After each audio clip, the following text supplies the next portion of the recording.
Navigating group conflict learning objectives define conflict, differentiate between functional and dysfunctional conflict, recognize various types of conflict in groups, describe the conflict process, identify and apply strategies for preventing or reducing conflict in groups. Most people probably regard conflict as something to avoid, or at least not something we go looking for.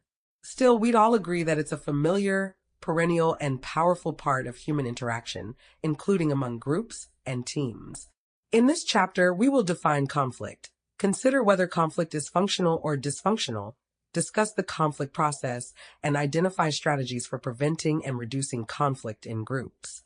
Definitions of conflict. Hocker and Wilmot define conflict as an expressed struggle between interdependent parties over goals which they perceive as incompatible or resources which they perceive to be insufficient.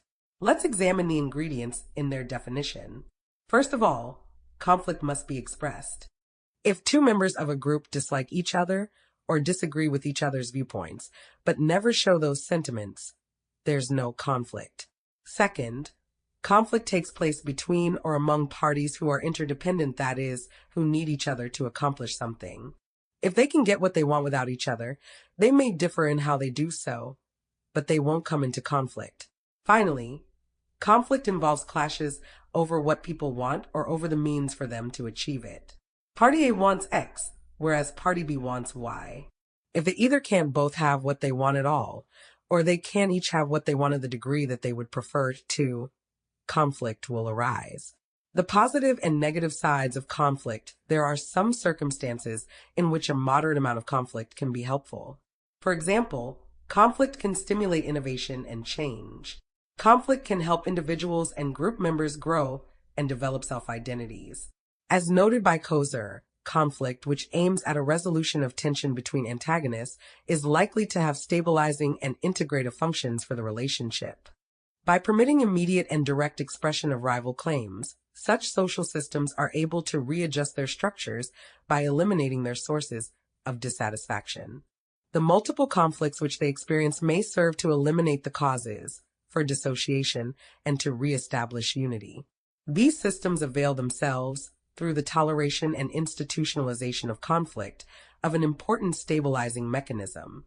Conflict can have negative consequences when people divert energies away from performance and goal attainment and direct them toward resolving the conflict. Continued conflict can take a heavy toll in terms of psychological well-being. Conflict has a major influence on stress and the psychophysical consequences of stress. Finally, continued conflict can also affect the social climate of the group and inhibit group cohesiveness. Thus, conflict can be either functional or dysfunctional depending upon the nature of the conflict, its intensity, and its duration. Indeed, both too much and too little conflict can lead to a variety of negative outcomes, as discussed above. This is shown in Figure 1. In such circumstances, a moderate amount of conflict may be the best course of action. The issue for groups, therefore, is not how to eliminate conflict, but rather how to manage and resolve it when it occurs. Types of conflict. Group conflicts may deal with many topics, needs, and elements. Kelly identified the following 5 types of conflict. First, there are conflicts of substance. These conflicts, which relate to questions about what choices to make in a given situation, rest on differing views of the facts. If Terry thinks the biology assignment requires an annotated bibliography, but Robin believes a simple list of readings will suffice, they're in a conflict of substance. Another term for this kind of conflict is intrinsic conflict. Conflicts of value are those in which various parties either hold totally different values or rank the same values in a significantly different order.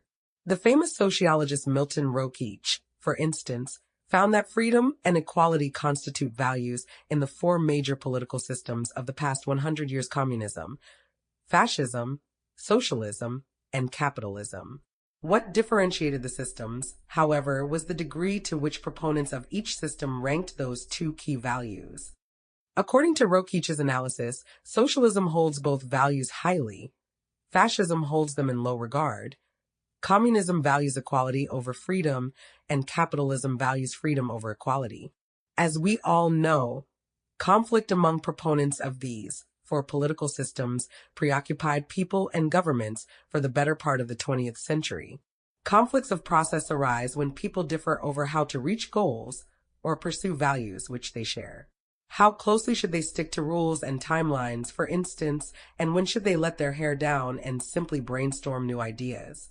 What about when multiple topics and challenges are intertwined? How and when should the group deal with each one?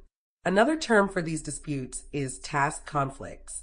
Conflicts of misperceived differences come up when people interpret each other's actions or emotions erroneously. You can probably think of several times in your life when you first thought you disagreed with other people, but later found out that you just misunderstood something they said, and that you actually shared a perspective with them. Or perhaps you attributed a different motive to them than what really underlay their actions. One misconception about conflict, however, is that it always arises from misunderstandings. This isn't the case, however. Robert Doolittle noted that some of the most serious conflicts occur among individuals and groups who understand each other very well, but who strongly disagree. The first four kinds of conflict may interact with each other over time, either reinforcing or weakening each other's impact. They may also ebb and flow according to the topics and conditions a group confronts. Even if they're dealt with well, however, further emotional and personal kinds of conflict can occur in a group. Relationship conflicts, also known as personality clashes, often involve people's egos and sense of self-worth. Relationship conflicts tend to be particularly difficult to cope with since they frequently aren't admitted for what they are. Many times, they arise in a struggle for superiority or status. A model of the conflict process, the most commonly accepted model of the conflict process, was developed by Kenneth Thomas. This model consists of 4 stages: frustration, conceptualization, behavior, and outcome. Stage 1. Frustration. As we have seen, conflict situations originate when an individual or group feels frustration in the pursuit of important goals. This frustration may be caused by a wide variety of factors, including disagreement over performance goals, failure to get a promotion or pay raise, a fight over scarce economic resources, new rules or policies, and so forth. In fact, conflict can be traced to frustration over almost anything a group or individual cares about. Stage 2. Conceptualization. In Stage 2, the conceptualization stage of the model, parties to the conflict attempt to understand the nature of the problem, what they themselves want as a resolution, what they think their opponents want as a resolution, and various strategies they feel each side may employ in resolving the conflict. This stage is really the problem-solving and strategy phase. For instance, when management and union negotiate a labor contract, both sides attempt to decide what is most important and what can be bargained away in exchange for these priority needs. The third stage in Thomas's model is actual behavior.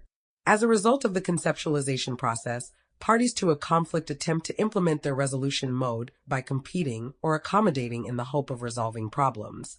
A major task here is determining how best to proceed strategically. That is, what tactics will the party use to attempt to resolve the conflict? Thomas has identified 5 modes for conflict resolution: competing, collaborating, compromising, avoiding, and accommodating. The choice of an appropriate conflict resolution mode depends to a great extent on the situation and the goals of the party. According to this model, each party must decide the extent to which it is interested in satisfying its own concerns, called assertiveness, and the extent to which it is interested in helping satisfy the opponent's concerns, called cooperativeness. Assertiveness can range from assertive to unassertive on one continuum, and cooperativeness can range from uncooperative to cooperative on the other continuum. Once the parties have determined their desired balance between the 2 competing concerns, either consciously or unconsciously, the resolution strategy emerges. For example, if a union negotiator feels confident she can win on an issue that is of primary concern to union members, a direct competition mode may be chosen. On the other hand, when the union is indifferent to an issue or when it actually supports management's concerns, we would expect an accommodating or collaborating mode. What is interesting in this process is the assumptions people make about their own modes compared to their opponents. For example, in one study of executives, it was found that the executives typically describe themselves as using collaboration or compromise to resolve conflict, whereas these same executives typically describe their opponents as using a competitive mode almost exclusively. In other words, the executives underestimated their opponent's concerns as uncompromising. Simultaneously, the executives had flattering portraits of their own willingness to satisfy both sides in a dispute. Stage 4 outcome. Finally, as a result of efforts to resolve the conflict, both sides determine the extent to which a satisfactory resolution or outcome has been achieved. Where one party to the conflict does not feel satisfied or feels only partially satisfied, the seeds of discontent are sown for a later conflict, as shown in the preceding figure. One unresolved conflict episode can easily set the stage for a second episode. Action aimed at achieving quick and satisfactory resolution is vital. Failure to initiate such action leaves the possibility that new conflicts will soon emerge. Recognizing your emotions, have you ever seen red or perceived a situation through rage, anger, or frustration? Then you know that you cannot see or think clearly when you are experiencing strong emotions. There will be times in groups and teams when emotions run high, and your awareness of them can help you clear your mind and choose to wait until the moment has passed to tackle the challenge. This is an example of a time when avoiding can be a useful strategy, at least temporarily. Emotions can be contagious, and fear of the unknown can influence people to act in irrational ways. The wise communicator can recognize when emotions are on edge in themselves or others and choose to wait to communicate, problem solve, or negotiate until after the moment has passed. Bach and Wyden discuss gunny sacking as the imaginary bag we all carry, into which we place unresolved conflicts or grievances over time. Holding on to the way things used to be can be like a stone in your gunny sack and influence how you interpret your current context. People may be aware of similar issues but might not know your history and cannot see your backpack or its contents. For example, if you are used to things one way and a group member handles them differently, this may cause you some degree of stress and frustration. Bottling up your frustrations only hurts you and can cause your relationships within the group to suffer. By addressing or unpacking the stones you carry, you can better assess the current situation with the current patterns and variables. Preventing and reducing conflict. There are many things group members can do to reduce or actually solve dysfunctional conflict when it occurs. These generally fall into two categories: actions directed at conflict prevention and actions directed at conflict reduction. Strategies for conflict prevention. We shall start by examining conflict prevention techniques, because preventing conflict is often easier than reducing it once it begins. These include: 1. Emphasizing group goals and effectiveness. Focusing on group goals and objectives should prevent goal conflict. If larger goals are emphasized, group members are more likely to see the big picture and work together to achieve corporate goals. 2. Providing stable, well-structured tasks. When work activities are clearly defined, understood, and accepted, conflict should be less likely to occur. Conflict is most likely to occur when task uncertainty is high. Specifying or structuring roles and tasks minimizes ambiguity. 3. Facilitating dialogue. Misperception of the abilities, goals, and motivations of others often leads to conflict. So efforts to increase the dialogue among group members and to share information should help eliminate conflict. As group members come to know more about one another, suspicions often diminish and greater intergroup teamwork becomes possible. 4. Avoiding win-lose situations. If win-lose situations are avoided, less potential for conflict exists. Strategies for conflict reduction. Where dysfunctional conflict already exists, something must be done, and you may pursue one of at least two general approaches. You can try to change attitudes, or you can try to behaviors. If you change behavior, open conflict is often reduced, but group members may still dislike one another. The conflict simply becomes less visible. Changing attitudes, on the other hand, often leads to fundamental changes in the ways that groups get along. However, it also takes considerably longer to accomplish than behavior change because it requires a fundamental change in social perceptions. 9 conflict reduction strategies are discussed below. The techniques should be viewed as a continuum, ranging from strategies that focus on changing behaviors near the top of the scale to strategies that focus on changing attitudes near the bottom of the scale. 1. Physical separation. The quickest and easiest solution to conflict is physical separation. Separation is useful when conflicting individuals or groups are not working on a joint task or do not need a high degree of interaction. Though this approach does not encourage members to change their attitudes, it does provide time to seek a better accommodation. 2. Use of rules and regulations. Conflict can also be reduced through the increasing specification of rules, regulations, and procedures. Again, however, basic attitudes are not modified. 3. Limiting intergroup interaction. Another approach to reducing conflict is to limit intergroup interaction to issues involving common goals. Where groups agree on a goal, cooperation becomes easier. 4. Use of integrators.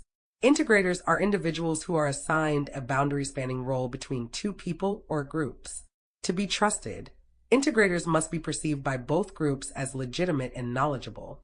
The integrator often takes the shuttle diplomacy approach, moving from one person or group to another, identifying areas of agreement, and attempting to find areas of future cooperation.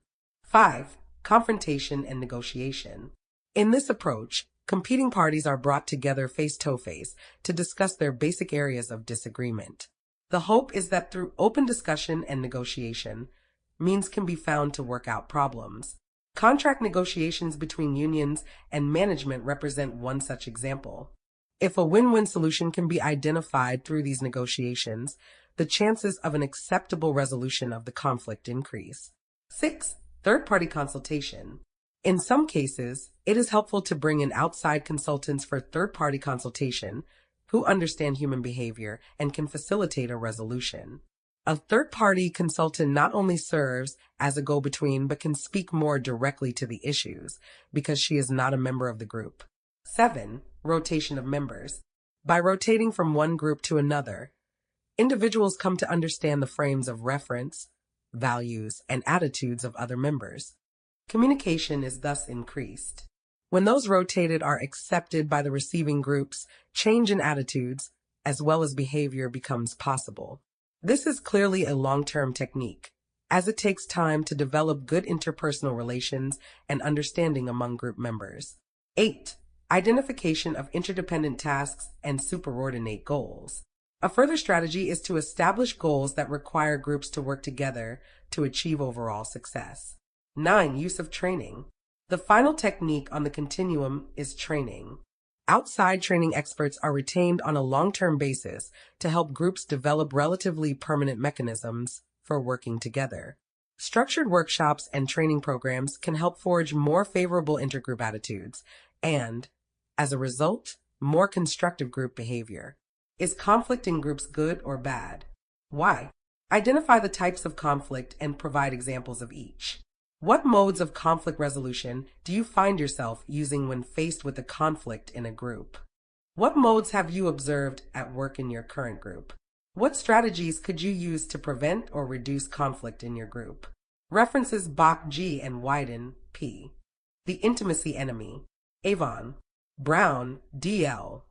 Managing Conflict at Organizational Interfaces. Addison Wesley Publishing Co. and Kozer L. The Functions of Social Conflict. Free Press. Doolittle R.J. Orientations to Communication and Conflict. Science Research Associates. Hawker J.L. and Wilmot W.W. Interpersonal Conflict. McGraw-Hill. Kelly M.S. Communication at Work. Ethical, Effective, and Expressive Communication in the Workplace. Pearson. Nielsen H. Understanding and Managing Conflict. In J. Lorsch and P. Lawrence, Managing Group and Intergroup Relations. Irwin. Rokeach M. Understanding Human Values, Individual and Societal. The Free Press. Thomas K. Conflict and Conflict Management. In M. D. Dennett, Handbook of Industrial and Organizational Behavior. Wiley. Thomas K. and Pondy L. Toward an Intent Model of Conflict Management Among Principal Parties. Human Relations, 30, 1089 to 1102. Authors and attribution the sections The Positive and Negative Sides of Conflict, a model of the conflict process, and managing conflict in groups are adapted from Black, J.S., and Bright, D.S. Organizational Behavior. OpenStax. Access the full chapter for free here. The content is available under a Creative Commons Attribution License 4.0 license. The section's definitions of conflict, types of conflict, and recognizing emotion are adapted from Managing Conflict from an introduction to group communication. This content is available under a Creative Commons Attribution Non-Commercial Share-alike 3.0 unported license without attribution as requested by the work's original creator or licensor. CC Small Group Communication by Jasmine R. Linnaberry, Ph.D. is licensed under a Creative Commons Attribution Non-Commercial Share-alike 4.0 international license, except where otherwise noted.